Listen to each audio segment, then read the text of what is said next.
Welcome back to NightStoryHQ, where shadows have stories and silence speaks louder than screams. Tonight we travel to the misty highlands of Scotland, to a towering fortress that has stood for over 1,000 years. A place drenched in blood, history, and chilling whispers from the past. This isn't just a castle, it's a gateway to something darker. Welcome to Edinburgh Castle, a stone sentinel perched above the city, holding centuries of secrets. From phantom pipers and tortured prisoners to mysterious deaths and recorded paranormal encounters, what lies within its walls has terrified visitors for generations. Settle in, because this story will stay with you. High atop Castle Rock, overlooking the Scottish capital, Edinburgh Castle is a magnificent ruin of medieval architecture and royal legacy. But beneath its grandeur, there's something else. Something that has earned it a reputation as one of the most haunted places in Europe. Let's peel back time, stone by stone. A fortress built on fire and blood. The foundations of Edinburgh Castle date back to at least the Iron Age. Its volcanic rock base has seen war, siege, plague, and execution. It has served as a royal residence, military stronghold, and prison of war. And wherever blood is spilled, something often lingers. Over centuries, countless souls met violent ends here. Kings were murdered, prisoners died in despair, witches were tortured, and their energies never quite left. The Phantom Piper, one of the castle's most enduring legends, involves a young boy and a bagpipe. Long ago, a network of hidden tunnels was discovered beneath the castle, believed to stretch from the Great Hall all the way to the Royal Mile. Authorities were cautious, unsure what they would find. To explore the tunnels, they sent in a lone piper. His task was to play as he walked, so those above could track his progress by following the music. The haunting melody floated through the stone like a serpent's hiss. The notes echoed closer to the Royal Mile, and then, silence. He vanished. Rescue teams entered the tunnels, but found nothing. No body, no trace, only cold, damp air, and an eerie stillness that wasn't there before. To this day, visitors and guards claim to hear distant bagpipes playing beneath the castle floor. The ghostly tune rises and fades, as though someone lost is still trying to find his way back. The Headless Drummer. Another phantom tied to the castle's legacy is a headless drummer, believed to be an omen of death. The earliest recorded sighting dates back to 1650, just before Oliver Cromwell's army attacked the castle. Witnesses described a young soldier with no head, drumming a rhythmic, haunting cadence that echoed through the courtyards. Whenever he's seen, or even heard, it's said that disaster follows. Some guards claim to hear drumming in the dead of night. Others report seeing the ghostly figure wandering the battlements, headless and alone. He is never seen without a purpose, which begs the question, when he appears, what fate is looming? The Haunted Dungeons.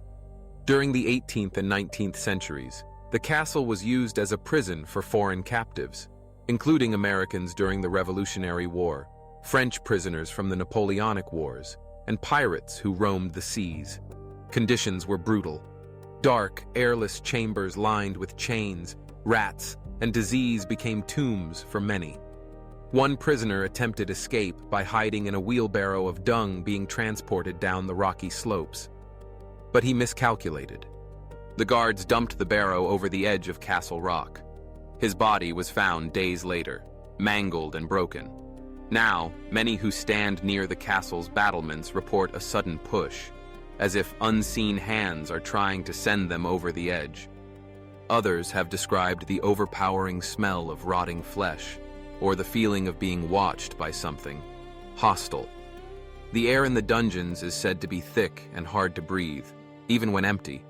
Some say the screams never stopped. The Grey Lady. Every ancient place has a woman in white. But Edinburgh Castle has the Grey Lady, and her sorrow is thick enough to feel.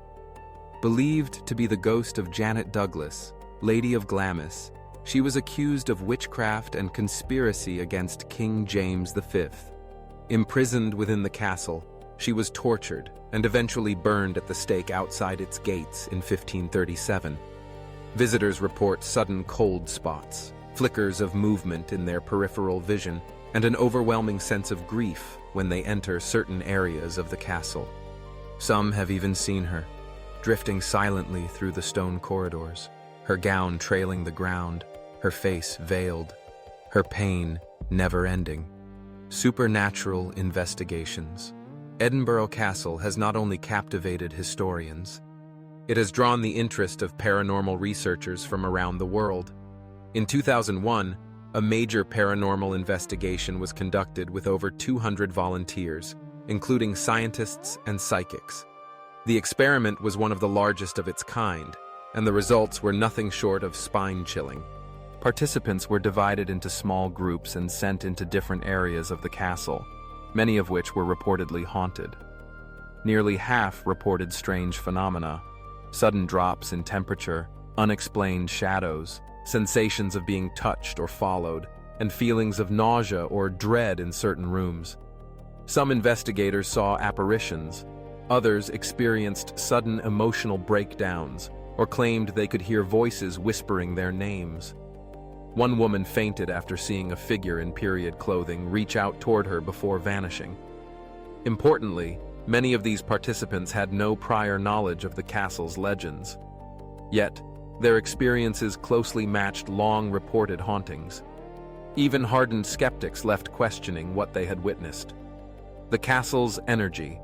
Some believe the castle acts as a psychic amplifier, a place where emotions, especially violent or traumatic ones, leave an imprint on the environment. Edinburgh Castle has seen countless invasions. It has been captured and recaptured more than 20 times. Royal betrayal, fratricide, torture, all of it embedded into the stone like scars. Over time, it's said, the castle has developed a personality, an oppressive presence that can overwhelm the senses. It isn't just about ghosts. It's about the energy of memory, echoes of pain, fear, and loss that never truly dissipate. Some tourists who come to Edinburgh Castle expecting a historical tour end up fleeing in panic, describing nausea, headaches, or unexplainable anxiety when entering certain parts of the fortress. They don't always understand why, but the castle seems to. What makes Edinburgh Castle so compelling isn't just its history, it's how the past continues to breathe through its walls. Unlike typical haunted places, this fortress doesn't rely on a single tragic event. Instead, it's a convergence point for centuries of violence, death, and raw emotion. Each ghost story here isn't a mere tale. It's a memory with a pulse. The spectral bagpipes, the phantom drummer, the cries of prisoners. They're fragments of human suffering echoing across time. It's easy to dismiss these stories as superstition, yet too many independent reports, too many consistent experiences, suggest something more. Perhaps places like Edinburgh Castle are proof that history doesn't just live in books. It lingers in places, waiting to be heard. If the stones could speak, what would they confess? Thank you for joining us tonight on NightStoryHQ. The next time you see a postcard of Edinburgh Castle, remember, it's more than a tourist attraction. It's a monument to pain, glory, and something profoundly haunted. If you ever visit, listen closely. You might hear bagpipes underground, drumming in the distance, or a whisper through the fog. And if the Grey Lady passes by, don't run. Just bow your head.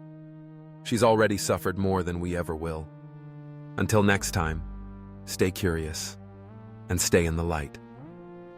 Good night.